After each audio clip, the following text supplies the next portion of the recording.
Saya belum presentasi soalnya. Baru. Nah, sebentar, Nggih. ya. Tak buka presensinya dulu. Disiapkan.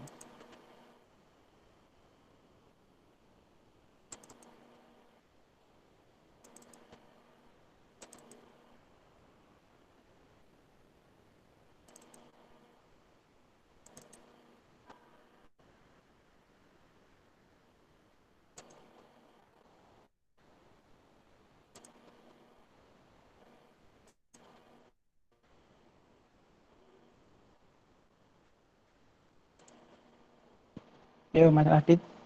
Radit. Radit Korne. Oh, siapa jenenge? Radit Gilang ya. Radite Gilang. Pak. Ya. Wah, background layarmu gue gambarnya cewekmu.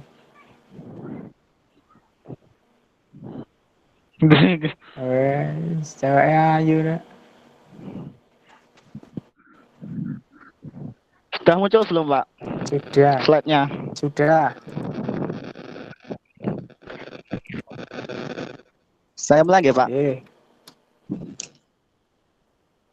Baik, sebelumnya Assalamualaikum warahmatullahi wabarakatuh. Waalaikumsalam. Waalaikumsalam warahmatullahi wabarakatuh. Saya Raditya Gilang Prananto akan mempresentasikan materi tentang COVID. Apa itu COVID? COVID kebijakan dari Control Objective for Information Related Technology. Framework COVID ini dikembangkan oleh ISACA, The Information System Audit and Control Association. Framework COVID-5 ini melakukan konsolidasi berbagai standar ke dalam sebuah framework untuk memudahkan perbandingan berbagai standar keamanan dan implementasi IT. Penerapan framework COVID-5 juga memberikan kenyamanan kepada pengguna karena dilindungi oleh suatu standar keamanan. Framework COVID-5 ini juga memudahkan auditor melakukan tugasnya sebagai audit, terutama berkaitan dengan keamanan teknologi informasi. COVID-5 ini membuat informasi dan teknologi yang saling berhubungan dapat dikelola secara holistik bagi keseluruhan perusahaan, mengambil seluruh tanggung jawab bisnis dan fungsional, memperhatikan kepentingan IT terkait stakeholder internal dan eksternal.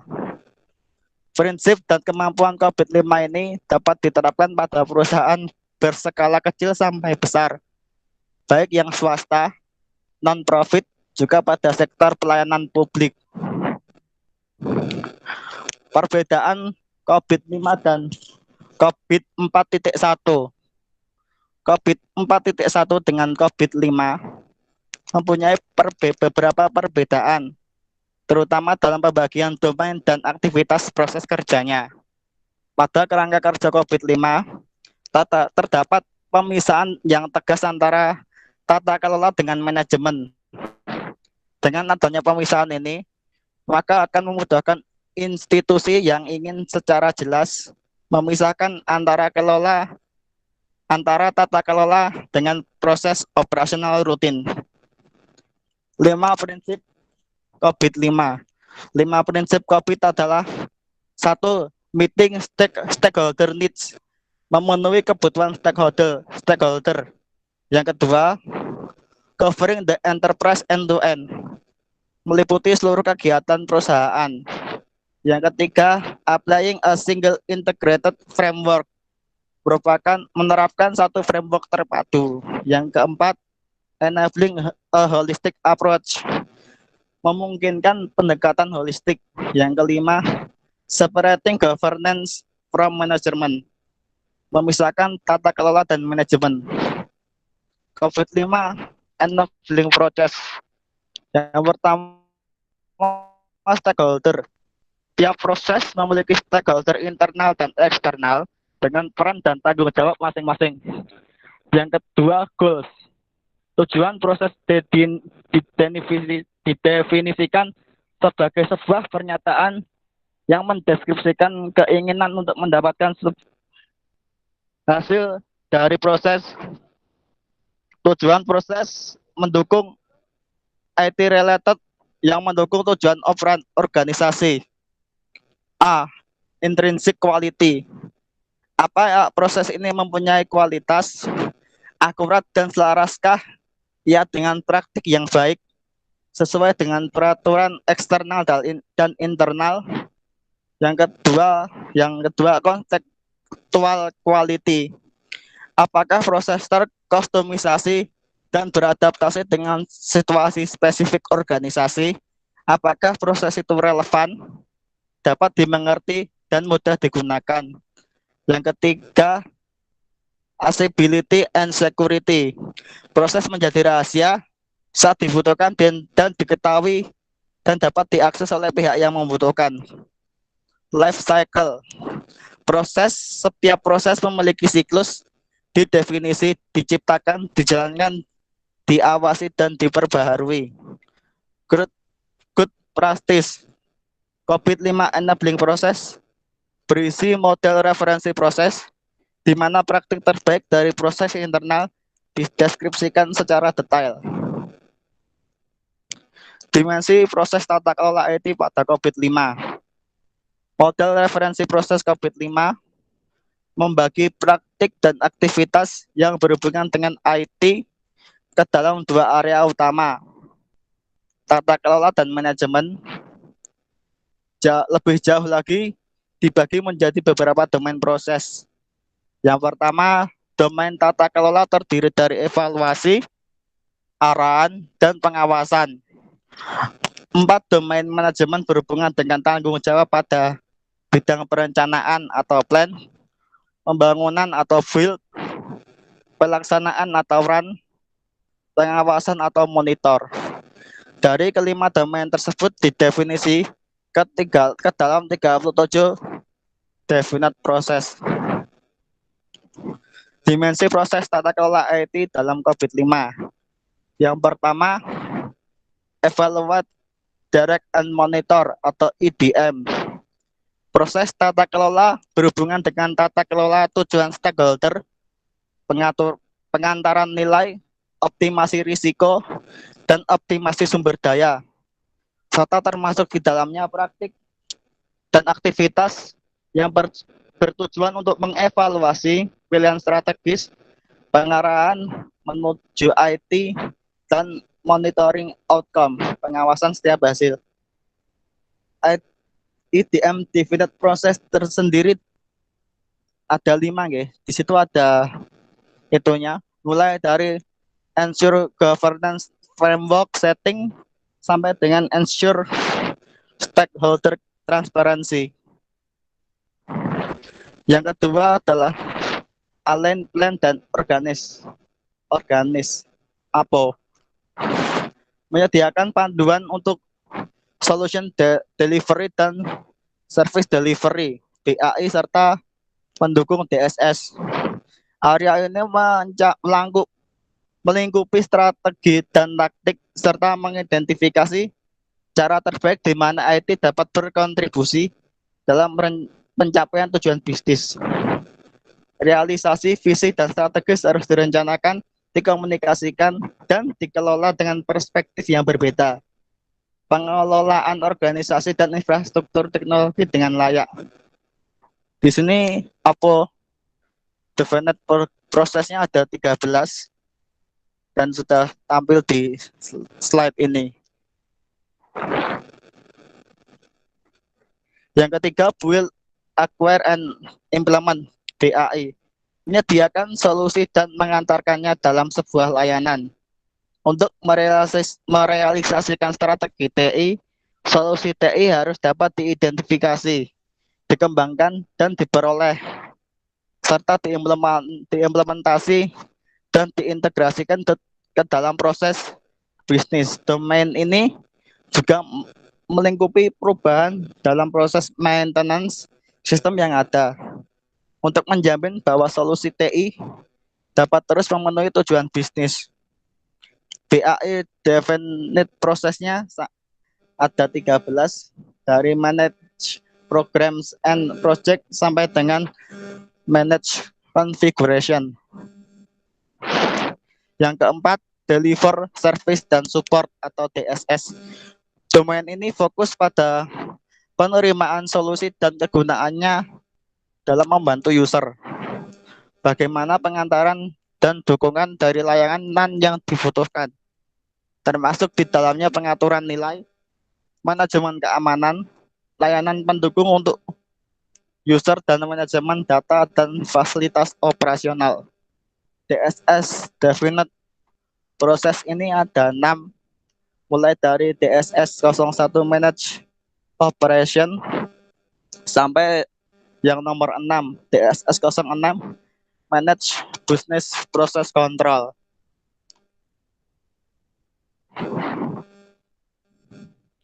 Yang kelima, monitor, evaluate, dan akses atau MEA.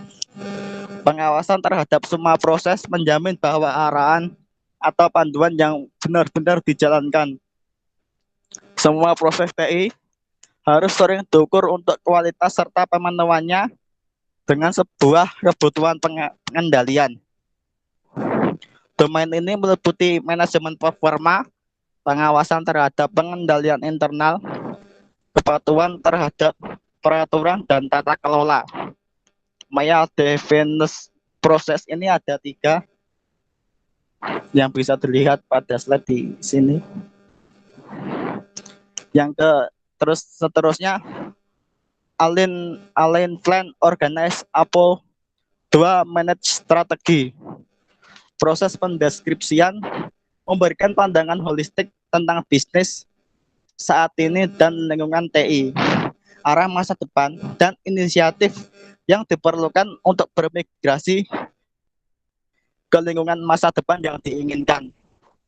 Proses pernyataan tujuan menyelaraskan rencana TI strategis dengan tujuan bisnis, mengkomunikasikan dengan tujuan yang jelas dan akuntabilitas terkait. Terdapat 6 manajemen prestis yang perlu dilakukan. Yang pertama, memahami arah perusahaan, pertimbangan lingkungan perusahaan saat ini dan proses bisnisnya, serta strategi perusahaan dan tujuan masa depan, dan juga lingkungan eksternal. Yang kedua, menilai lingkungan, kapabilitas, dan kinerja saat ini. Menilai kinerja bisnis internal dan kapabilitas IT saat ini, termasuk layanan IT eksternal, mengembangkan dan memahami arsitektur perusahaan dalam kaitannya dengan IT.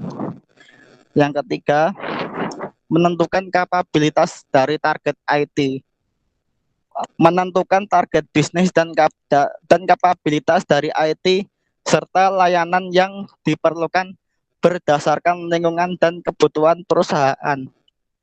Yang keempat, lakukan analisis celah, identifikasi celah antara lingkungan saat ini dan lingkungan target ke depannya. Pertimbangkan penyelarasan aset dengan hasil bisnis. Yang kelima, tentukan rencana strategis dan roadmap. Buat rencana strategis yang mendefinisikan bekerja sama dengan pemangku kepentingan terkait. Bagaimana tujuan IT berkontribusi pada tujuan strategis perusahaan. Yang keenam, komunikasikan arah dan strategi IT. Ciptakan kesadaran dan pemahaman tentang bisnis serta arah tujuan IT. Sekian presentasi dari saya. Apakah ada yang mau ditanyakan? Terima kasih Mas Raditya. Ada pertanyaan dari teman-teman yang lain? Silahkan kalau ada yang mau bertanya mengenai COVID.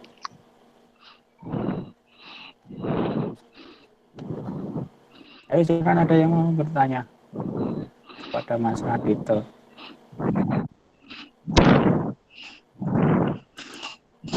Apa Mas ambekane mengke begini? Nggih, Pak. Kayak ngopo? Biasa wae. Ayo, yang lain silakan, ada pertanyaan enggak? Bit.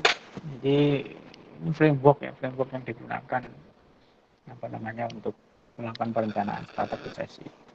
Sebenarnya framework itu tidak hanya untuk perencanaan strategis ya, bisa saja untuk apa namanya digunakan untuk analisis keamanan sistem juga bisa, atau untuk digunakan untuk tata kelola IT juga bisa. Nah, ini ada beberapa apa namanya jurnal ya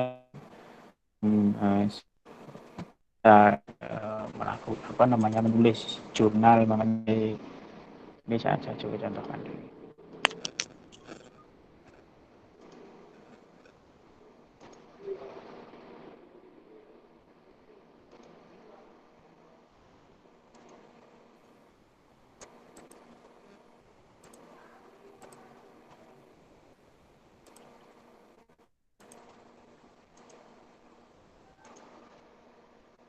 Nah ini ada apa namanya bisa nanti Anda bikin jurnal gitu ya. Jadi kalau bisa itu nanti lulus dari apa namanya ya, itu minimal ada itu punya satu jurnal yang diupload di apa namanya di jurnal atau seminar nasional gitu loh. Jadi benar lulus tanpa punya rekam apa namanya rekod dari artikel yang pernah dipublish. Sebaiknya minimal satu ya. Ini mulai sekarang ini di apa namanya kita mau membiasakan itu mahasiswa menulis gitu ya. Menulis ke jurnal, silakanlah di jurnal manapun boleh, yang penting artikel itu di apa namanya di contoh ini bareng-bareng juga ada apa, tidak harus satu artikel itu untuk satu orang dua orang, boleh ini misalkan contoh ini satu artikel itu untuk 3 orang ini ya, nah, ini untuk 3 orang 4 orang enggak apa-apa, lebih baik ya maksimal itu ya 3 orang atau 4 orang ya enggak boleh. Ya, itu mulai dirintis ya, nanti apa namanya lulus punya rekam jejak atau rekod dari artikel ini ya. Apapun ya, tidak harus merancang, tidak harus perencanaan strategis. Misalkan Anda mempunyai ide untuk merancang sistem apa misalkan. Sebenarnya dulu laporan kerja praktek itu kalau Anda bisa menulis ya, di laporan kerja praktek itu bisa ditulis, dijadikan artikel ya, bisa dipublish itu ya, artikel ilmiah. Tapi hati-hati pada waktu mempublish, sebelum dipublish itu harus dicek dulu apa namanya tingkat plagiatnya ya, jangan sampai nanti Anda publish satu artikel tanpa dicek tingkat plagiatnya, sehingga nanti kalau terlanjur dipublish sehingga kedetek nilai apa namanya tingkat plagiarismenya tinggi, maka nanti akan bisa ya, bermasalah ya. Sebaiknya sebelum apa namanya dipublish dicek dulu ya, ini bisa apa Turnitin atau ini saya contohkan ya, langganan Turnitin atau langganan dari Scan ya, untuk software untuk ngecek plagiat.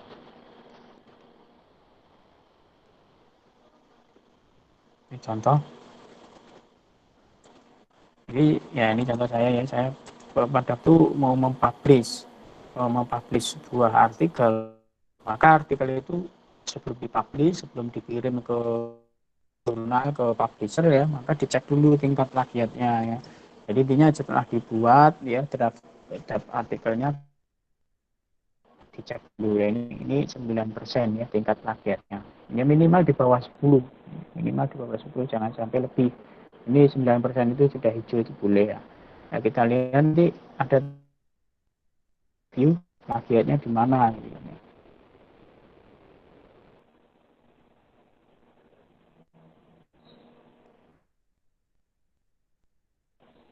Nah, ini di jualan di kasusnya itu. Nanti akan tunjukkan Jadi ini ada kesamaan ya, kesamaan kalimat atau kesamaan kalimat ya, biasanya dalam satu kalimat. Nah, ini bisa diketahui ini di mana kesamaannya. Ya, ini ya ada kesamaan kata kalimat ya, sistem hasil dari ini adalah ini sama persis, yaitu bisa setelah ketahuan apa namanya sama seperti ini bisa nanti diperbaiki dulu ya. Oh, ini ada kesamaan, perbaiki biar berbeda, kalau hilang ya, tidak menghilang arti maksud dari kita menulis itu apa, hanya diolah kalimatnya itu, kata-katanya di. Nah, ini contoh, ini ada plagiatnya. Kemudian lagi saya lihat ini ya, ini gambar ini yang ada tandanya seperti ini ya, ini tanda nomor 4 ini ya, ini kita cek di sini. Nah, ini ada plagiat di ini ya, sama penulisannya sama dengan artikelnya punyanya Heni Indriyawati gitu ya. Nah, ini saya dicek dulu ya, semua belum dipublish, sebaiknya dicek, pastikan tingkat kesamaannya di bawah dari 10%. Nah, ini sama ini. Nah, ini sama di alamat website ini ya, sama. Namanya kita menulis mengetik itu ya kadang ada kesalahan kalimat itu ya biasa.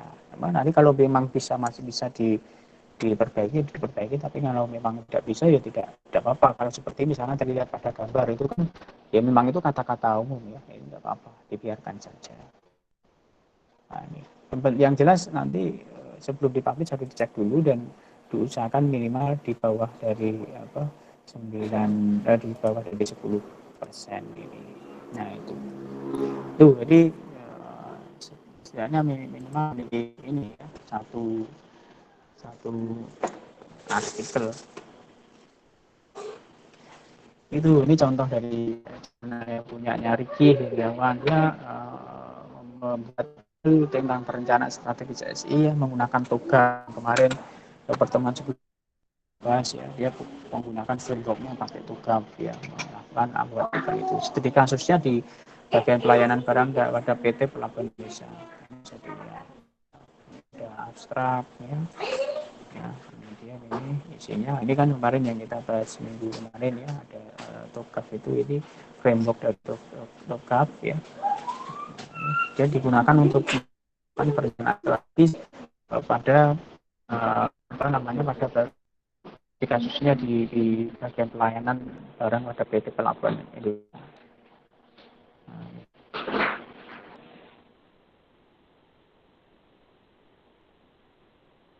Itu yang namanya saat ini kan itu hanya semua membangun sistem informasi bulan dan membuka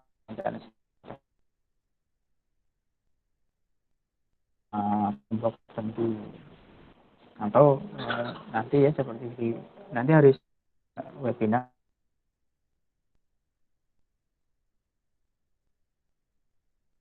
nanti ya adalah di 1-2 deskripsinya itu mengenai data selama ini pernah ada ya, semuanya membangun sistem bermaksud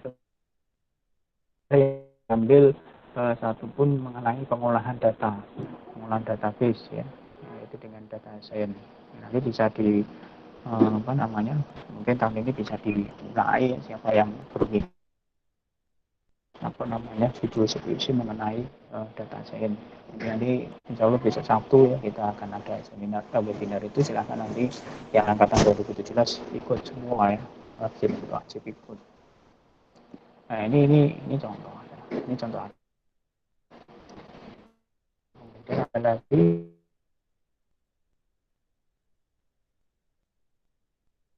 ya, kita bahas minggu depan pakai juga. Ini studi kasusnya di Universitas Satria Makassar. Jadi dia melakukan perencanaan strategis SI ya, dengan menggunakan frameworknya TOGA. Dia melakukan studi kasusnya di Universitas Satria Makassar. Kita lihat di sini. Nah, ini kan ini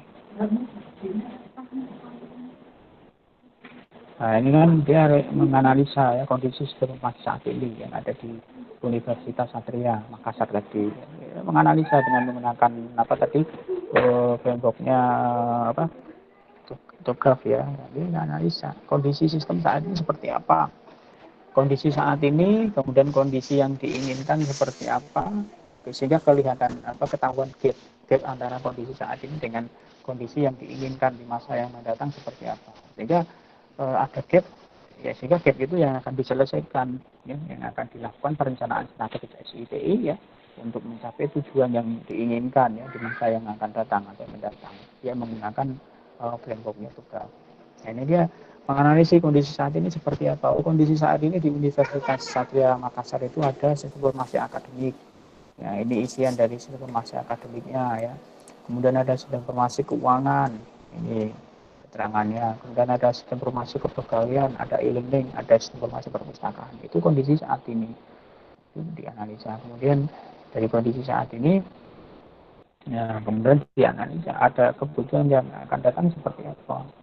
Kemudian terjadi gap. Nah, untuk menyelesaikan itu dia menggunakan tugas untuk melakukan perencanaan strategis. Ya. Ini kan ada fasenya kemarin ya ada 5 fase tidak salah ya kemarin itu ada fase preliminary, ya, fase arsitektur vision, fase bisnis arsitektur, fase informasi sistem arsitektur dan fase teknologi arsitektur.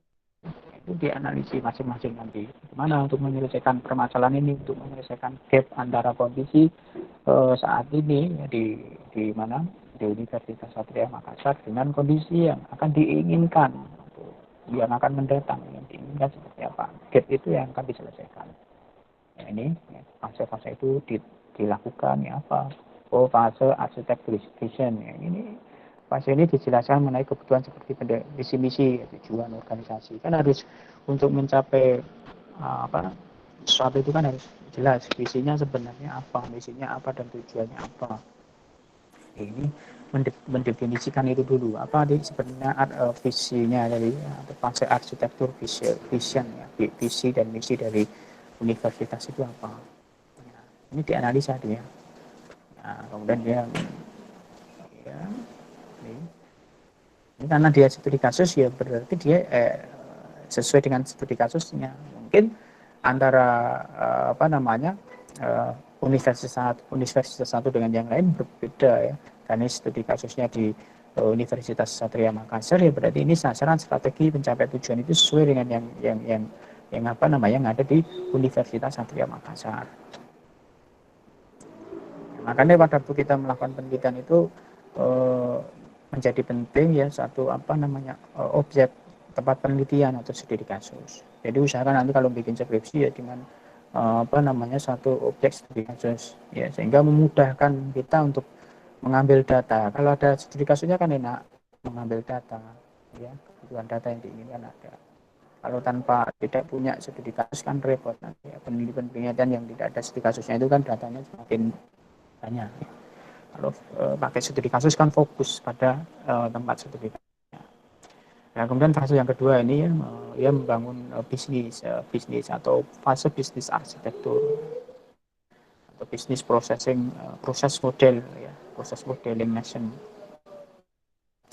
Ini cara apa namanya contoh artikel ini artikel itu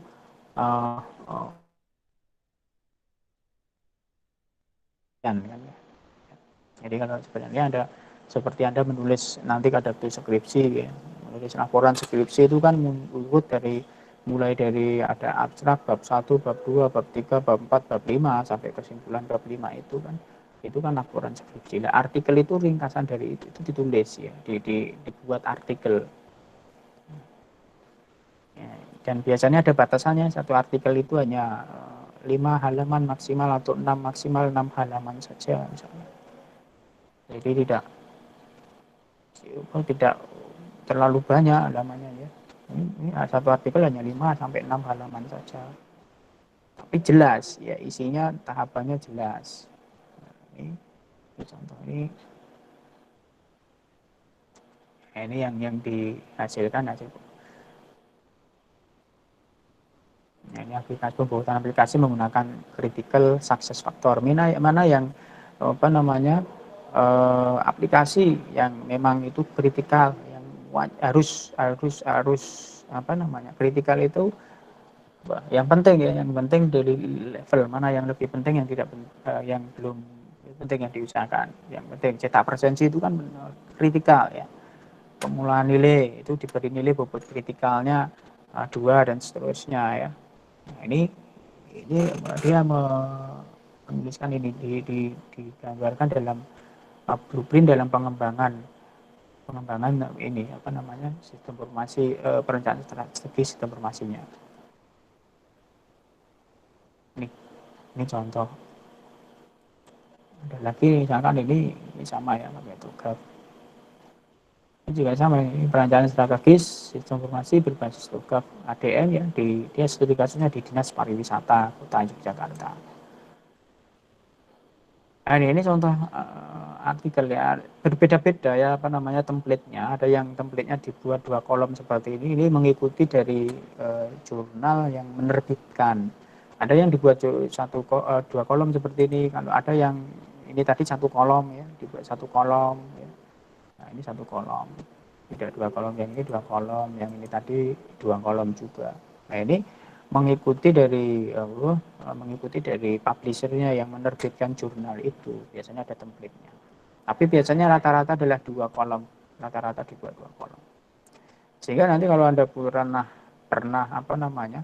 Pernah mengirimkan artikel, pernah publish artikel, sehingga nanti Anda punya namanya akun atau itu dari Google Scholar ya.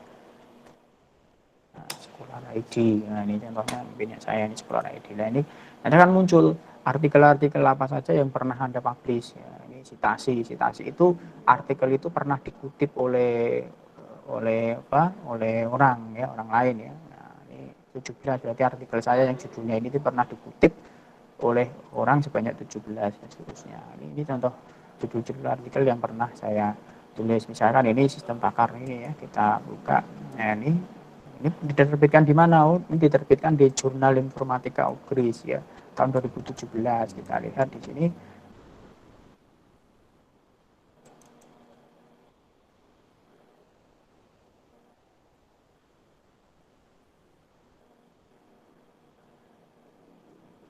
Nah, kalau dibuka, nanti ketahuan, oh ini jurnalnya.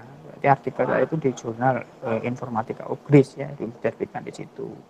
Nah, ini abstraknya. Nah, ini bisa di-download bisa di-download full text-nya. Nah, berarti kan orang bisa mendownload dengan mudah ya.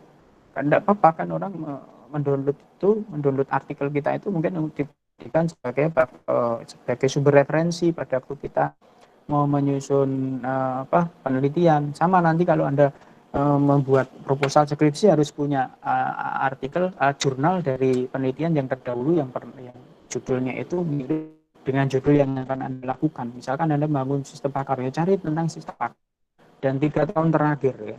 Ya ini cari di Google Scholar itu nanti akan di-download, kemudian nanti diringkas, dibandingkan. Nah, ini bisa di-download. Download ini bisa dibuka isinya apa area download. Nah, bukan ini.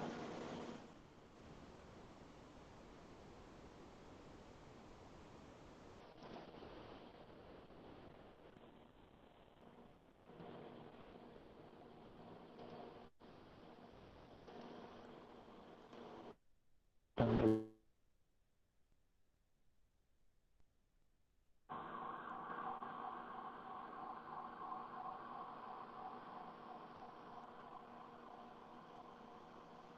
Nah, Anda bisa cari nanti untuk apa namanya? Untuk membuat bahan skripsi. Bukan ini. Ini mana ya?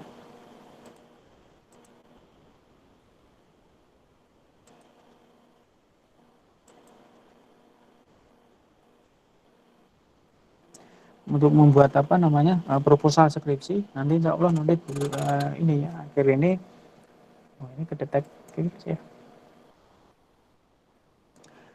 Desember mungkin nanti akan ada workshop. Nah ini kan contoh jurnalnya, dia terbit di Jurnal Informatika Ugris volume 3 nomor 2 tahun 2017. Judulnya ini ya. Penulisnya sama Pugi sama Emma ya. Ini bisa dijadikan sebagai referensi pada waktu kita mau melakukan penelitian ya, melakukan penelitian dengan judul yang sesuai ya, atau sama dengan jurnal ini, kita jadikan sebagai referensi, tujuannya untuk apa sebagai pembeda, jadi biar tidak sama, untuk meminimalisir penelitian itu berbeda dengan penelitian orang lain. Ini contoh itu ya, itu contoh dari beberapa artikel. Itu nanti mungkin Anda bisa mulai ini sebelum lulus pernah menulis artikel minimal 1, boleh berbarengan, tidak harus sendiri, 2 orang, 3 orang atau 4 orang juga boleh. Itu silakan, ada pertanyaan. Ada pertanyaan?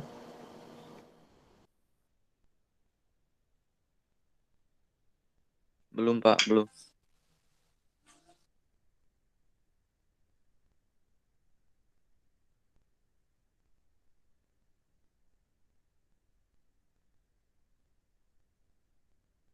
Atau ada yang mau presentasi lagi setelah ini? Yang belum siapa? Yang belum itu masih banyak loh. Ada Agung, ada Andi, Saya ada belum, Pak. Ya siapa? Andi, yo Andi. Lanjutkan Andi. Ya, ada di slide screen. Oke, bentar, Pak. Ya. Pakai apa? Bentar, Pak. Pakai nang endi? Di kos, Pak. Nggih.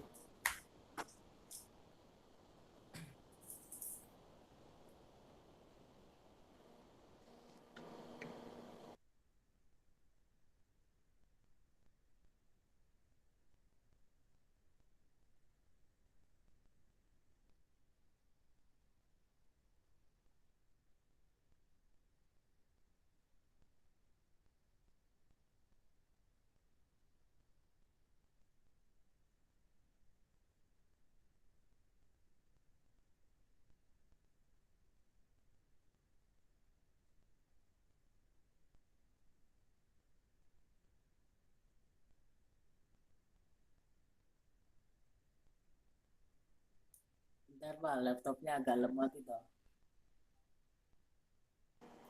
Pakai laptop. Nggih.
Iya Mas Heri, Mas Andi. Nggih, Pak. Bentar, Pak.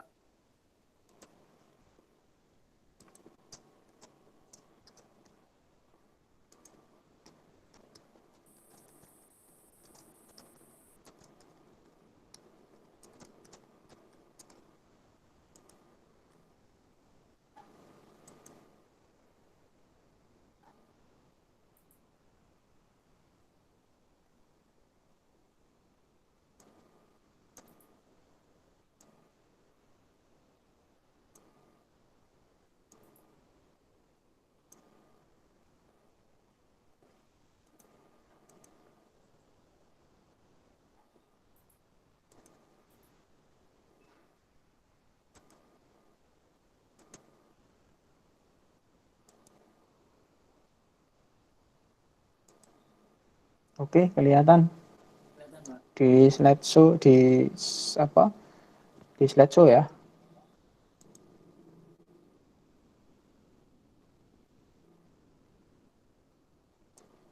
Dikecilkan, kebesaran tuh. Oh, bener, Pak.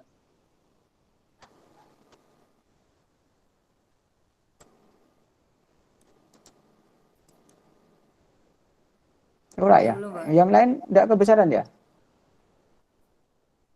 Yang lain Kebesaran, Pak. gimana? Kebesaran. Mm-mm. Besaran, Pak. Eh,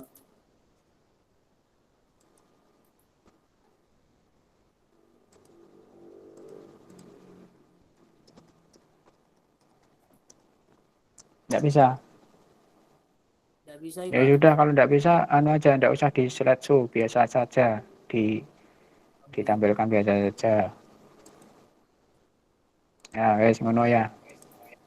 Gini aja, Pak. Ya,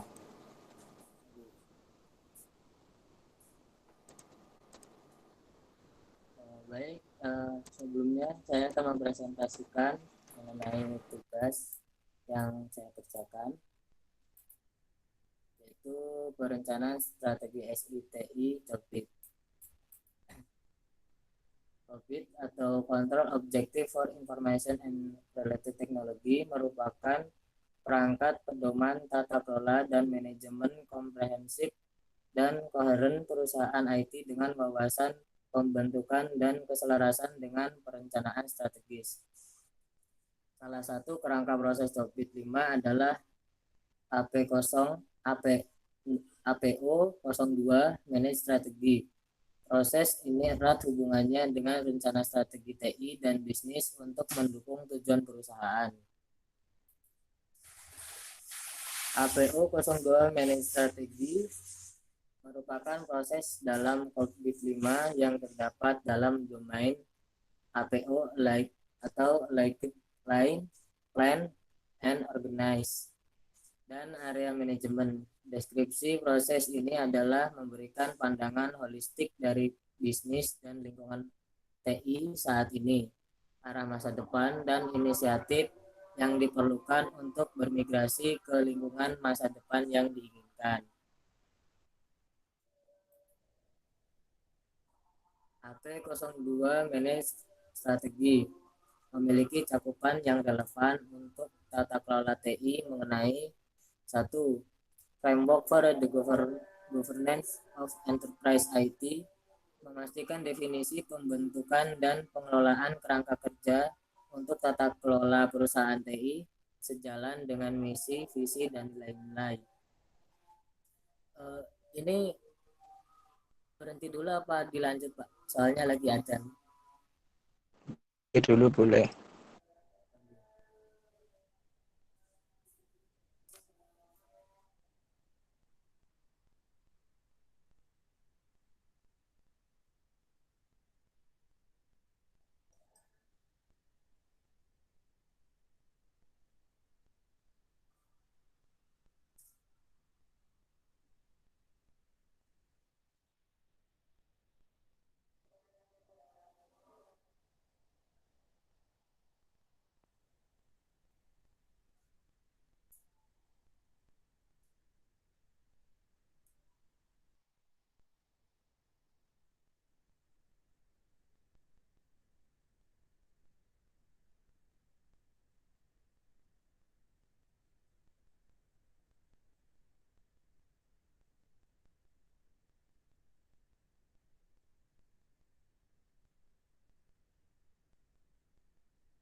Ya, baik, saya lanjutkan.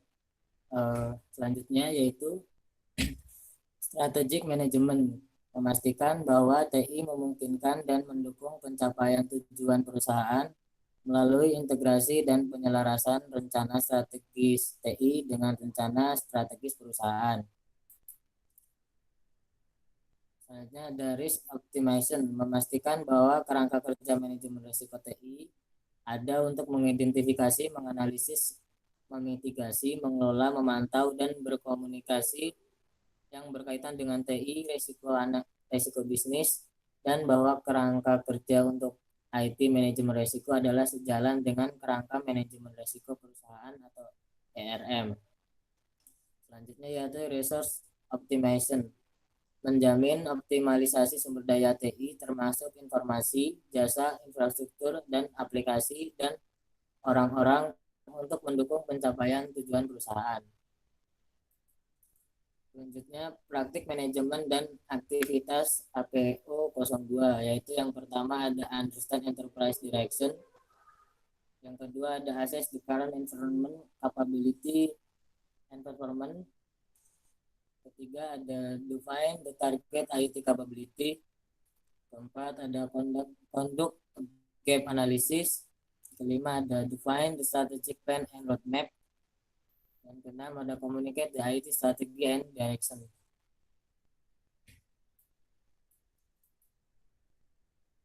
Yang pertama, understand enterprise direction, mempertimbangkan lingkungan perusahaan dan proses bisnis saat ini, serta strategi perusahaan dan tujuan masa depan.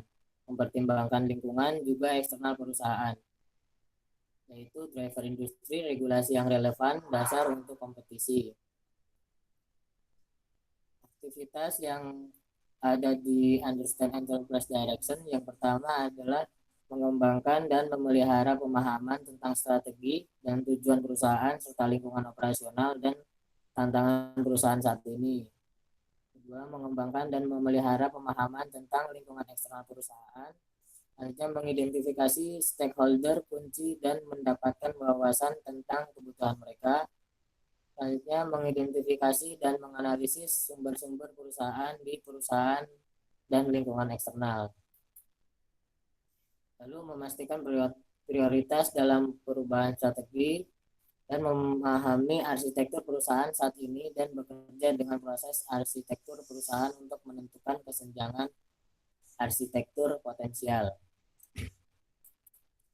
Lalu APO 02 assess the current environment capability and performance, yaitu menilai kinerja dari bisnis internal saat ini dan kemampuan IT dan layanan IT eksternal, serta mengembangkan sebuah pengertian untuk arsitektur perusahaan dalam hubungannya dengan IT, mengidentifikasi isu-isu saat ini yang sedang dialami dan mengembangkan rekomendasi di daerah yang bisa mendapatkan keuntungan untuk peningkatan. Pertimbangan pembeda penyedia layanan dan pilihan dan dampak keuangan dan potensi biaya dan manfaat menggunakan layanan eksternal. Aktivitas pada APO 0202 ini yaitu mengembangkan dasar dari arus bisnis dan lingkungan, TI, kemampuan dan layanan terhadap kebutuhan masa depan yang dapat dibandingkan. Identifikasi risiko dari saat ini, teknologi yang potensi dan ditolak, identifikasi kesenjangan antara bisnis dengan kemampuan dan layanan TI saat ini dan standar referensi dan praktik terbaik bisnis, pesaing, dan kemampuan IT dan tolak ukur perbandingan praktek terbaik dan penyediaan layanan IT yang muncul. Lalu mengidentifikasi masalah, kekuatan, peluang, dan ancaman dalam lingkungan saat ini, kemampuan dan layanan untuk memahami kinerja saat ini, dan mengidentifikasi area untuk perbaikan dalam hal kontribusi TI untuk tujuan perusahaan. Selanjutnya ada AP 00203, define the target IT capability, yaitu mendefinisikan target bisnis dan kemampuan TI dan layanan-layanan TI yang dibutuhkan. Hal ini sebaiknya berdasarkan pada pengertian lingkungan dan kebutuhan bisnis, penilaian proses bisnis saat ini serta lingkungan dan masalah TI, dan pertimbangan dari standar referensi praktik terbaik dan teknologi yang divalidasi atau proposal inovasi yang muncul. Aktivitas pada HP 00203 ini yaitu mempertimbangkan teknologi atau ide inovasi yang muncul sudah divalidasi, mengidentifikasi ancaman dari penurunan teknologi saat ini dan yang baru diperoleh, menentukan tujuan sasaran IT tingkat tinggi dan bagaimana mereka akan memberikan kontribusi untuk tujuan bisnis perusahaan. Lalu menentukan proses bisnis diperlukan dan diinginkan dan kemampuan IT dan layanan IT dan menggambarkan perusahaan tingkat tinggi dalam arsitektur enterprise atau bisnis informasi, data, aplikasi, dan domain teknologi. Bisnis dan proses TI dan prosedur struktur organisasi TI, penyedia layanan TI, tata kelola TI, dan kemampuan IT dan kompetensi. Lalu menyesuaikan dan menyetujui dengan arsitek perusahaan pada perubahan arsitektur perusahaan yang diusulkan, lalu menunjukkan ketertelusuran untuk strategi dan persyaratan perusahaan. Selanjutnya AP 00204 Conduct Gap Analysis, mengidentifikasi gap antara area saat ini dan target serta mempertimbangkan penyelarasan dari aset-aset atau kapabilitas yang mendukung layanan dengan hasil bisnis untuk mengoptimalkan investasi dan pemanfaatan bisnis. Bisa dipercepat Mas, ini saya mau ada acara. Oke. Ya, langsung saja ke terakhir apa? Kan sama hampir sama dengan yang punyanya Mas Andi. Ini Pak. Pertimbangan kritikal sukses faktor untuk mendukung eksekusi strategi. Aktivitasnya yaitu mengidentifikasi semua kesenjangan dan perubahan yang diperlukan untuk mewujudkan lingkungan target, pertimbangkan implikasi tingkat tinggi dari semua kesenjangan, mempertimbangkan nilai perubahan potensi untuk bisnis dan IT kemampuan, layanan IT dan arsitektur enterprise, dan implikasi jika tidak ada perubahan yang menyadari. Lalu selanjutnya menilai dampak dari perubahan potensial dari bisnis dan model operasi TI, penelitian IT dan kemampuan pengembangan dan program investasi TI. Selanjutnya perbaiki definisi lingkungan target dan mempersiapkan pernyataan nilai dengan manfaat lingkungan target. Selanjutnya yaitu define the strategic plan and roadmap, membuat rencana strategi yang didefinisikan dalam kerjasama dengan stakeholder yang bersangkutan, bagaimana tujuan mengenai IT akan memberikan kontribusi kepada tujuan strategi perusahaan, termasuk bagaimana IT akan mendukung program berbasis IT, proses bisnis layanan IT, dan aset IT.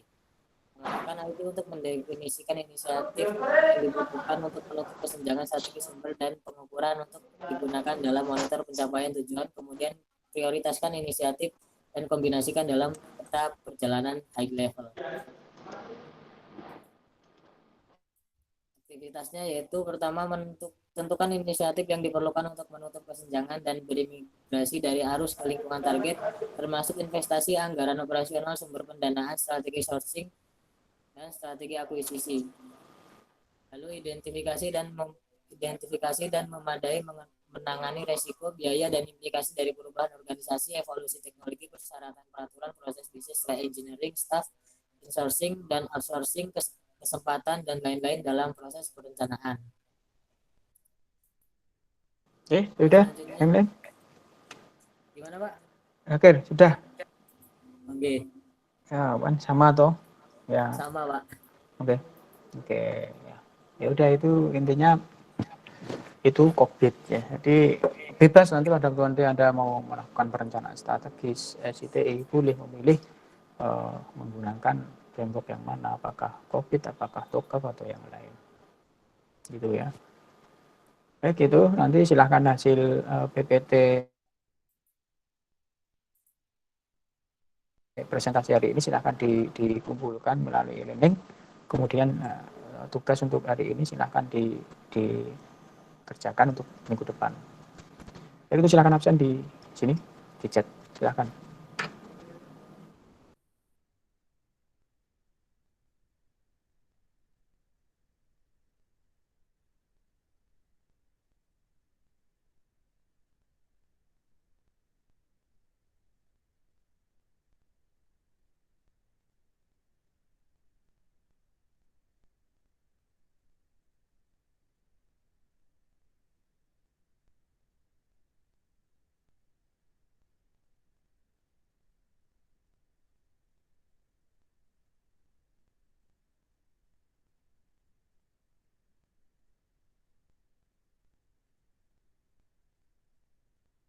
Baik, sudah. Terima kasih. Baik, kita akhiri. Assalamualaikum warahmatullahi wabarakatuh. Waalaikumsalam warahmatullahi wabarakatuh.